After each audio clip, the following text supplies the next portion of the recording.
recidivist when it comes to being in Australia. I can't seem to stay away. I don't know if it's like the Canadian thing. I just don't know what it is. It's the coffee. Sorry, I do know what it is. It's the coffee. Anytime I'm frustrated about the 26-hour flight from New York to Melbourne, that coffee fixes it all for me. So thanks so much for that. I want to talk today, as you're kind of like in this slide, and I know that we're running a little bit late, about how this all comes to be and what it needs to become in order to get to the next place. You know, I finished school kind of early. I was 21 when I finished my grad work, and I got recruited. I'm from Canada originally. I got recruited out to Silicon Valley to work for Cisco Systems. And at the time, most people had no idea who they were. It was the mid-90s. And I spent a few years bouncing around the networking industry, learning lots of things. Those were not my people. I found myself constantly frustrated, annoyed by the pleated pants. They were mostly khakis. By the tucked-in polo shirts, by the weird conservatism, by everybody living in the suburbs, by the like constant angst and anguish and frustration and politicking. And I was like, what could I do with my life that would be more meaningful and more interesting? And I thought, the first thing I thought of was games. I was like, games, I love games. I've played games my whole life. That's what I want to do. And I took this humongous fucking pay cut. I never recovered from this pay cut. Had I just stayed working where I used to work, I would be so rich right now, but I was like, oh, I need to take this. This is my passion. I want to do it. And I went to work on the Game Developers Conference and Gamification and Game Developer Magazine. There were my people. Like, my first day on the job, I went into work wearing like pleated pants and a tucked-in business shirt. And my boss, Jen Polka, who now heads up Code for America, Jen Polka pulled me aside into her office on the first day, and she's like, hey, Gabe, we need to talk for a second. And I was like, oh, shit, what have I done? And she's like, listen, don't dress like that ever again. And I was like, yes, yes. She's like, game developers will not trust you if you look like this. And I was like, awesome, these are my people. So this is like ancient history, but I was a marketing guy who rebranded the product that used to be called CGDC into GDC. That happened while I worked there. And we launched the Independent Games Festival, which many of you might know, Alex Dunn's vision for it, which was really cool. And afterwards, I left the Game Developers Conference and I founded this company called Trimedia. And Trimedia was the first successful digital distribution company for games. So before Steam, we were the first company that did this well. And when we sold this company in the mid-2000s to Macrovision, we powered about 4/5 of the world's game downloads, and we did that for all the biggest portals and every major company that had game downloads available at the time. And it was a pretty revolutionary idea when we started it, because we went out and it was impossible to legitimately download a game on the internet, like legally. You could do it illegally, you couldn't do it legally. No games company made their content available legally. And we were kind of the first people to go, hey, that would be good. And we tried to do it in a sort of consumer-friendly kind of way, which was fun. And so when we sold the company to Macrovision, which is what it is, I had an existential crisis. And my existential crisis was, is this all that games will be?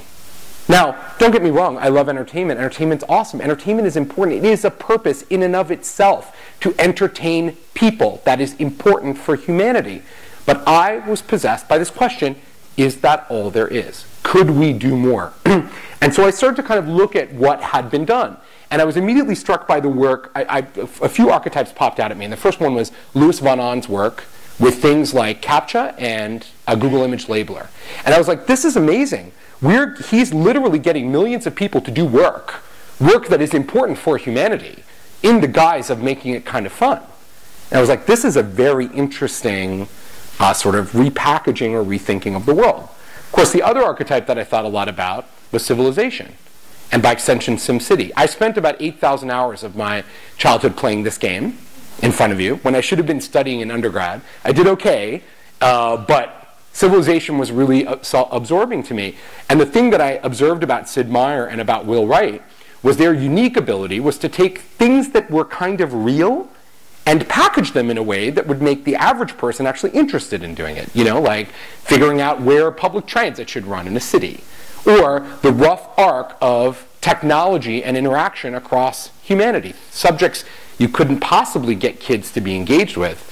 In this guise, you could get them to do it for thousands of hours. And the third modality that really popped out at me was loyalty programs. And I was struck by the fact that all around the world, these insipid little programs, whether it's buy 10, get one free, or collect millions of points and earn all kinds of weird status, were engaging people to do crazy shit. And I was at times one of those people. You know, flying from New York to London via Los Angeles and Tokyo? That kind of thing. And I was like, okay, well, this is a very, very effective system at creating behavior change.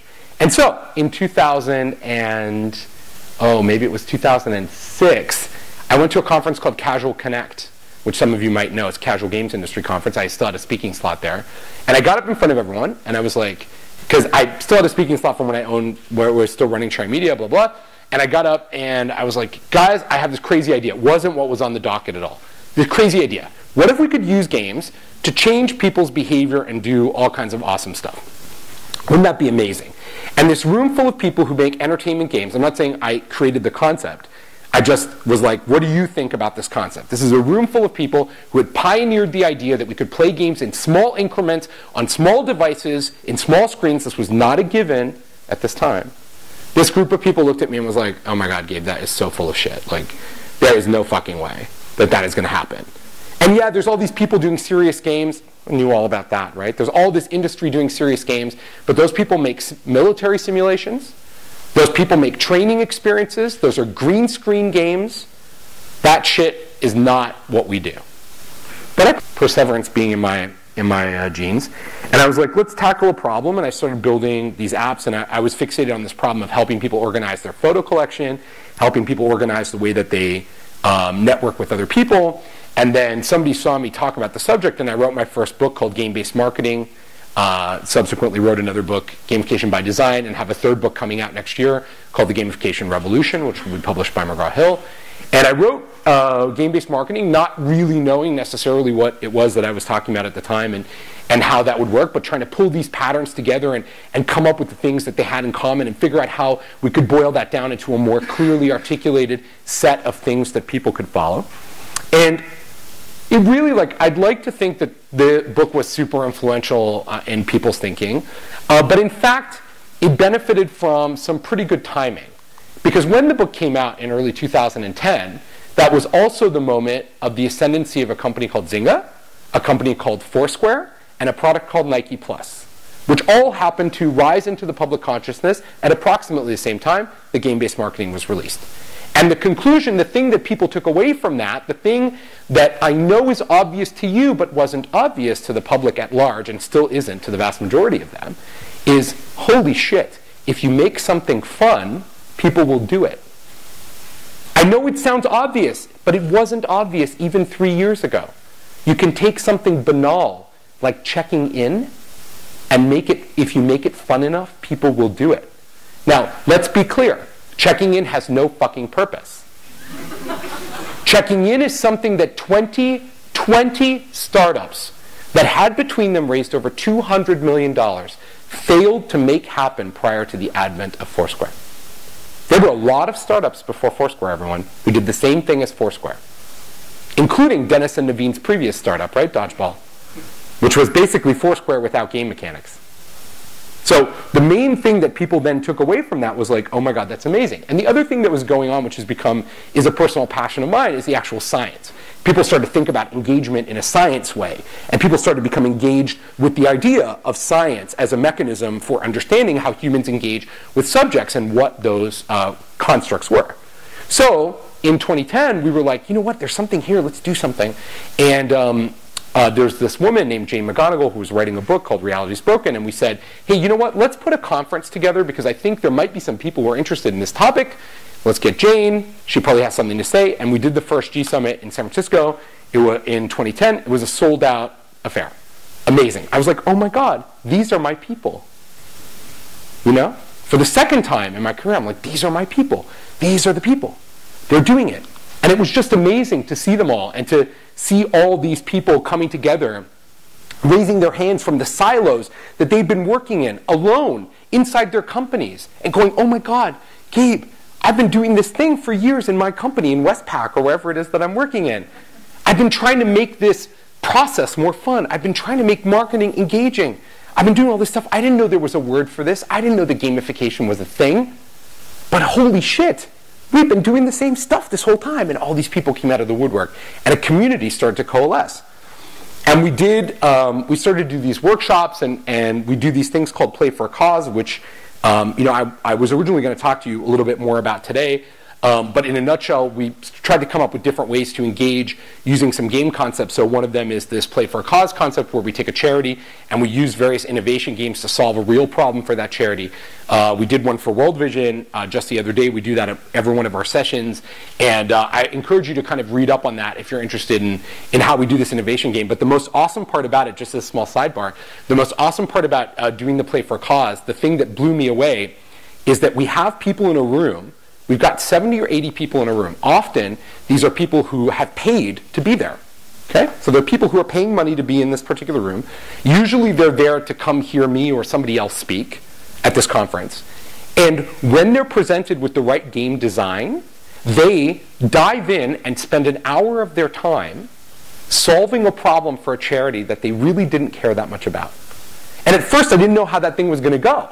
I thought, oh, people will be like, what? You're asking me to do work? I came for this conference. That's not what I want to do. But as we've done this around the world in every country, whether it's in Australia or Germany or any of the other places that we've done it all over Europe and the US and Canada, everyone just like sets aside the fact that they paid to be there and they don't necessarily even care about the charity. And for that 1 hour while we're playing that game, they are all in on this idea of helping other people. And it's been, really pretty cool. But as we've been looking at this sort of arc of it, this concept of gamification or whatever, obviously the first place where we saw this was on the marketing side, right? And these are just two examples. All these examples, you can watch a video of the people who designed them at gsummit.com and see those speakers who've come over the years. But, Jay-Z, the famous hip-hop artist, a game was designed for the release of his book, Decoded. And, of course, amusingly, or not amusingly, his audience is not the first audience you think of when you think of people who really love to read books. So they were trying to really bridge the gap between this medium that has a great deal of difficulty connecting with that demographic and the book itself, and had tremendous success doing so, doing it by games. Had thousands and thousands of people running around, playing, trying to consume Jay-Z's book, which is an amazing accomplishment. Or I Believe in Harvey Dent, the game made for the Batman movie by Susan Bonds, where at its peak, 20,000 people were in the streets of San Diego running around with Joker makeup on, trying to be the person who would be abducted as the final act of the game.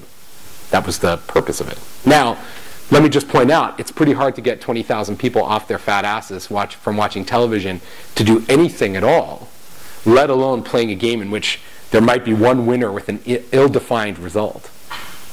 Really, really interesting stuff. Or, in the education space, as an example, this company called Codecademy, which some of you might know, is a triple bottom line startup based out of New York, whose founder's vision was to see if we could teach people how to write software. They believe writing software is an essential literacy skill for current time. And so they went out and they said, the only way we can do this is by gamifying the experience. The teachers and the students play a symmetric game in which the students do better, the teachers rise up, the teachers do better, the students have to do better to stay in the class, and da-da-da-da-da-da. And in 12 months of Codecademy, 1 million people have learned how to write software using Codecademy. By the way, it's an awesome number, but I'm going to put it in context for you. That's more than all the science, technology, engineering, and math graduates in the United States put together in 1 year. Just to put that into scale. It's a very, very significant accomplishment. Or this guy, Charlie Kim, who runs this company called NextJump. He's a kind of fitness fanatic. And over the course of 2 or 3 years, by using game mechanics, Charlie has managed to get nearly 90% of the employees at his company to work out on a regular basis, work out 2 or more times per week, without ever forcing them to do so, without ever coming down and saying, you will work out. This is important to you, or else we will punish you. The purely opt-in activity, he's gotten nearly 90% of his employees to work out 2 or more times per week, now with no financial incentive. And the best part about it, the thing I love so much about Charlie's story, is that almost all of his employees are software engineers. This is a software engineering company, and not an insignificant one, $150 million business. This example, Speed Camera Lottery, which many of you have seen, designed by Kevin Richardson, a kind of speeding camera, tested in Sweden as part of a test. And so unlike a standard speed camera, where if you exceed the speed limit, you get a ticket in the mail and you get this punishment, the way speed camera lottery works is if you comply with the speed limit, so you drive under the limit, you get a lottery ticket each time, and you're entered into a lottery to win a prize for your compliance. And it's been so successful, it's reduced speeding by about 20% at the point of intervention in Sweden without any pedagogy, with no marketing, just with this. Up on the street says speed camera lottery. Hugely successful, very effective. Or these, companies like Duprops and Ripple, which are reimagining how we do the annual review inside of companies, annual reviews not being the most awesome thing in most businesses. They've come along and using game mechanics on a smartphone, giving you the ability to instantly recognize the achievement of everyone around you, peers, superiors, or subordinates, just by pulling your phone out and pressing a button. That recognition, designed to be coherent with the company's values, accounted for, reported on, shown in leaderboards, given achievement for, ultimately potentially resulting in cash compensation at the end of the year, but again, done in a largely purely opt-in way.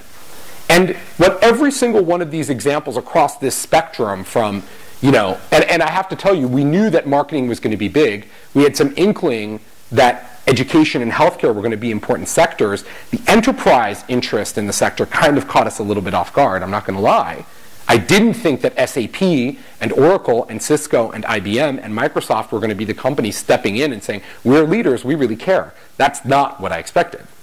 But that certainly has come to pass. And together, this has birthed a fairly significant movement.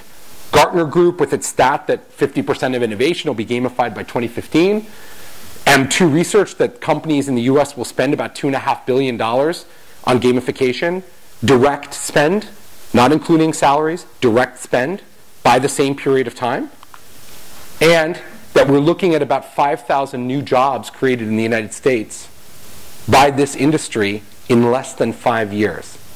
It is an astonishing, astonishing, astonishing shift. Now, there's many reasons why, of course. The coming zombie apocalypse, people don't really like their jobs, marketing's not very effective, loyalty's not that good. But what we arrived at in 2013, and certainly the theme for our conference for 2013, is the importance of gamification as a strategy. And this is so exciting. It's gone from being a tactical thing, like salt and pepper thrown on a dish at the end, to being a baked-in strategy that corporations are realizing can help them accomplish the unthinkable, help them reinvent themselves, that they're baking in from start to finish, from bottom to top. And this is a very, very significant change. Now, I've been talking all about gamification up until now, but I want to address kind of some of the similarities and some of the differences between the gamification industry and, broadly speaking, the serious games or game for change industry. Because I think they are these are important topics and might be a little bit controversial, but I fully welcome your honest and open feedback. So the one thing that I know we have in common, very clearly, is that we are fundamentally optimistic about the power of good design to change people's behavior. And I know that that sounds obvious. Isn't it obvious to all of you that good design can change people's behavior? But I want to tell you what seems obvious isn't obvious to most people. This is not a universally accepted value. This is not something, if we walk out into the streets and ask the man in the street, in Perth, hey, do you think that good design is really capable of helping people quit smoking or lose weight or stop the Israeli-Palestinian conflict? They probably will say no. And you are different as a result. You believe this to be true, and this makes you a different kind of person, as it does everybody who creates gamification or serious games for a living. Also, we have in common a belief in playfulness and fun and enjoyment. And fun is still a little bit of a dirty word, but it's cool that we all like it and we care about it. And fundamentally, we all believe that we can change the world. Now, what the definition of the changes that we're trying to accomplish is different depending on what your sector is and what your interests are. But a core belief that the world can be changed through this is something that both groups very much have in common. Now, there are some significant differences. And one of the biggest differences is, and I'm sure you can look around the room and see for yourself, this discussion has been happening to a great extent inside an academic environment. Many of the projects that define the Games for Change or Serious Games movement are birthed from academia. And almost none of the projects that define gamification in its scope are birthed out of academia, which presents a kind of interesting, we don't need to belabor the point, but there's a lot of cultural differences. And so one of the cultural differences that comes up every fucking time we talk about it is semantics. Because academics love talking about semantics and spending a lot of time talking about them. And so Google these two terms, serious games and gamification, and you will see a great deal of, I hate the term gamification. It's not true. You know, serious games is the one true vision of the world, and this is the thing that we've always been doing, and gamification is false, and it's And you know, like, I don't love the term serious games. I'm not going to lie to you. I don't think it makes a lot of sense, but I'm spending absolutely 0.0% of my time agonizing about the name of the thing. I'm not going to lie. I think that's perfectly fine for semanticians to do, but over here where we're trying to change the world, we have other priorities. And those priorities include making things that change the world. In fact, a great deal of this discussion is about not understanding what gamification is, so let me be really clear. Gamification is a process designed to help engage people and change behavior that borrows from 3 different industries: game design, loyalty program design, and behavioral economics. It is not just about game design. You're right. Many of the things that we try to gamify and many of the ways that we, oh sorry, if you need to take a photo of that. Many of the things that we try to gamify or many of the things that we design using gamification, they don't meet the criteria of a game. They don't look like a game. They don't feel like a game. They don't play like a game. No apologies for that, my friends. In fact, the vast majority of the time, that isn't the right modality to solve the problem in the first place. Oh, heresy. Heresy.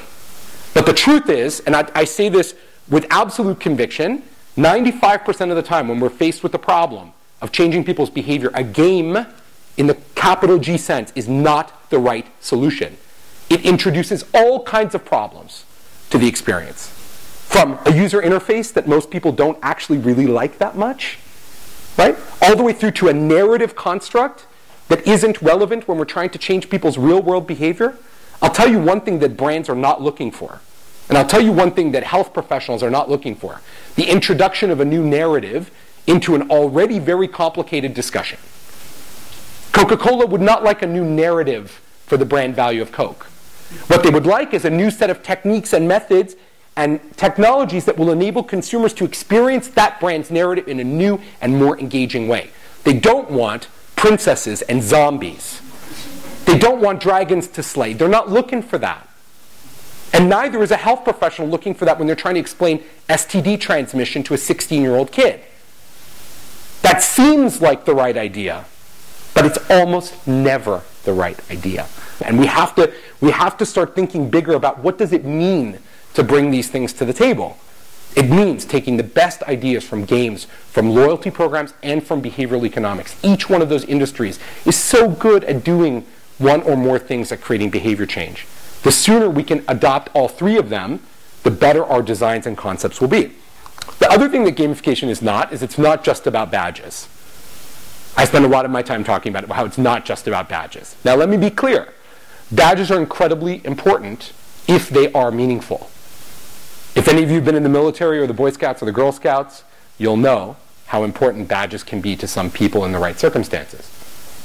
In fact, as I frequently want to say, that thing on the back of a car that tells you how much the person paid for it, do you know what the auto industry calls that? A badge. Right? That's because badges can be meaningful and important, but they're not enough. And as I said, and I just want to reiterate, if your first instinct to solve problems in human engagement is let's make a game out of it, it's not much different from let's put a bird on it, or let's pickle it, for those of you who watch Portlandia, is a similar kind of concept. We should not limit ourselves to just thinking about solving problems through a game prism. Let's take the best things from games and apply them when they are appropriate and in the way in which they are appropriate. So some of the other ways that this discussion, I think, forks is who pays for shit. Now, this has come up often today, but let's be clear, there's a Ford Foundation up here, whom I love and have utmost respect for. But the Ford Foundation's vision of what constitutes an acceptable outcome is quite different from what a for-profit corporation thinks is acceptable, and from what a government thinks is acceptable, and from what your mom and dad think are acceptable. They are a particular kind of payer who, to a great extent, cares, and I'm not saying that this is true of all of them, cares a great deal about what that shiny page in this book looks like at the end of the year. And that doesn't always mean that their priority is in accomplishing the change that we would care to, that your mom or dad would think you were trying to build. Because that may not be the priority. To wit, on the business side of things, certainly we care a great deal about numbers. And numbers have been the thing that has been the absolute bugbear of games for change. Man, oh man, oh man, oh man. And I get so stressed out, Stephen, when you got up here and started talking about half the sky, which I am super excited about as well, that shit stresses me out so much. Because you got up here and said, all the experts are behind it. The Ford Foundation is behind it. Great charities are behind it. Of course it's going to work. Of course it's going to work. Isn't it? Because doesn't every game succeed in the market? Really, everyone. Why do you think games we think that when we make something a game, it magically is going to outperform every other possible modality? The vast majority of games are failures. That's why games companies cannot stay profitable for any length of time. I'm not telling you something that isn't true, but I'm saying we need to start being more realistic. We need to set realistic expectations about what we can accomplish. We need to stop jerking each other off here. Seriously. And we need to start being about numbers and being about change in a scale that is meaningful. I know that's not important for everyone, and I understand that some projects are not about scale, and some of them are just tests. We're testing things out. We need to test things. We need to learn about things. I get that. I'm all in on that. But we can't realistically say that we've changed people's behavior in any way when we're only able to target a few thousand people at a time. And part of our challenge, to be fair, is the earnestness with which we approach the problem. Right? Don't you think if you want to change people's attitude about poverty or the environment, the first thing they're going to want to do is play a dystopic game in which they start off by having to deal with a poor person or an environment gone to shit? Doesn't that sound like fun, man? Seriously. These are the questions I ask myself every time. What is our actual objective?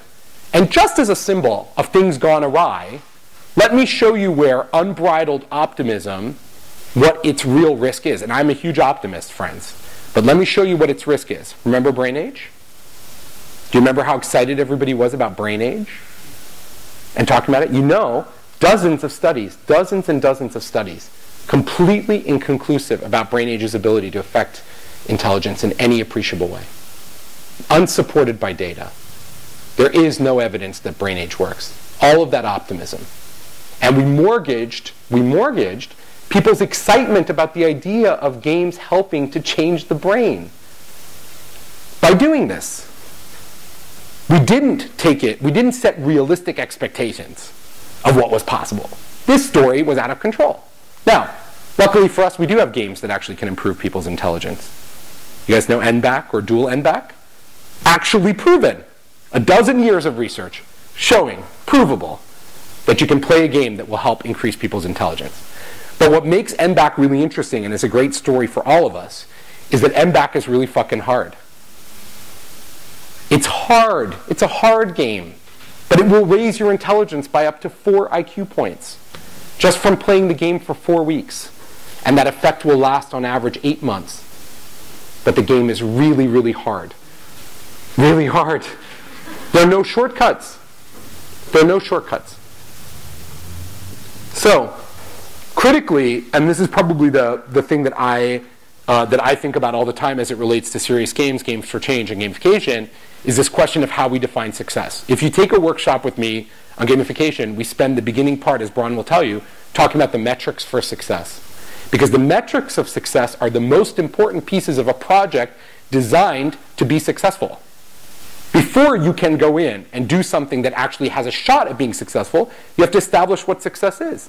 You have to set realistic expectations, and you have to go to the people who are paying you to do this thing and say, this is what I'm going to accomplish. This is the realistic thing I can do.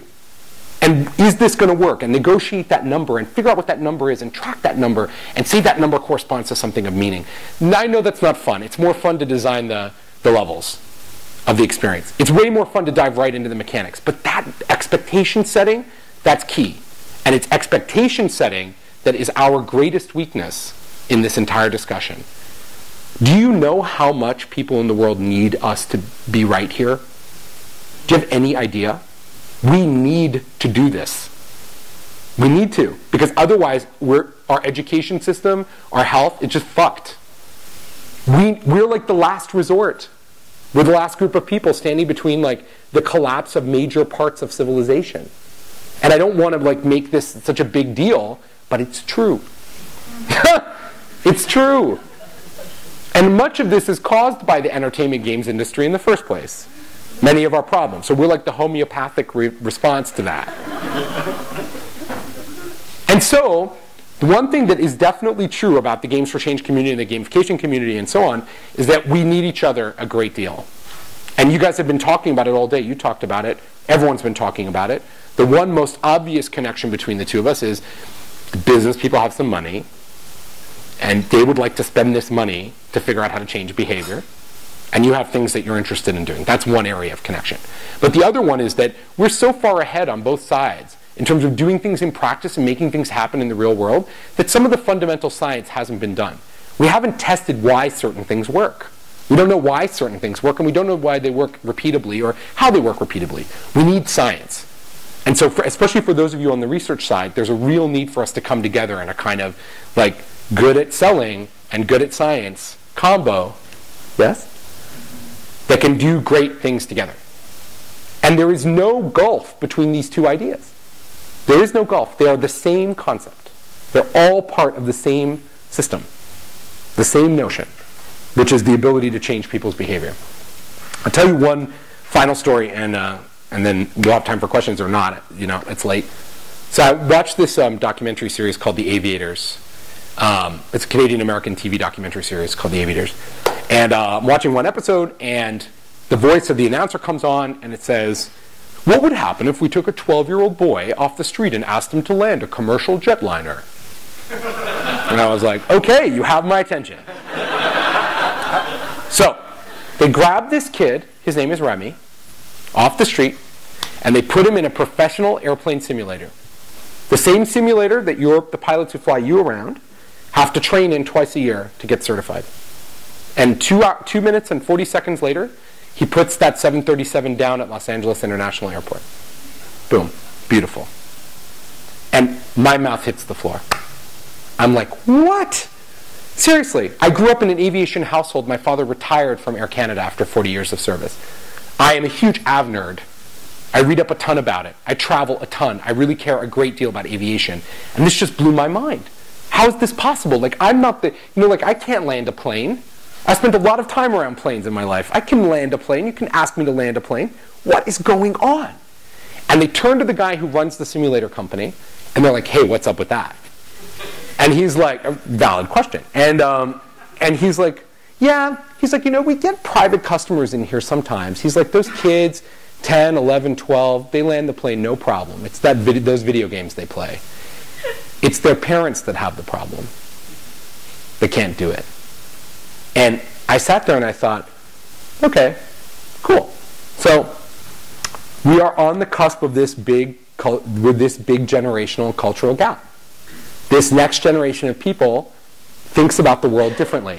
They see the world through a very game-like prism. The world needs to be more fun. It needs to be more engaging. It needs to be more responsive. It needs to be brighter and more colorful. For those of you who are millennials or who manage millennials, you already see the tip of the iceberg of that tension now between these two ideas. That will only become bigger and more problematic. We are the group of people and the people around the world and the tens of thousands of people who will be trained and certified in gamified design, who will build all of these experiences, who help support Gamification Summit and Games for Change and make all this stuff happen. We are the keepers of this guy, of Remy's future. We have to change almost every system in the world to adapt to this brilliant, brilliant next generation of people who are coming online. We have an obligation, but we also have to. They will not accept the gray, dull, flat world that was okay for me as a child or okay for my parents. And so, fundamentally, I'm an optimist. I'm very, very excited about all the things that you guys are doing, everything that I saw downstairs in the expo hall, and I look forward to an amazing, amazing, fun future.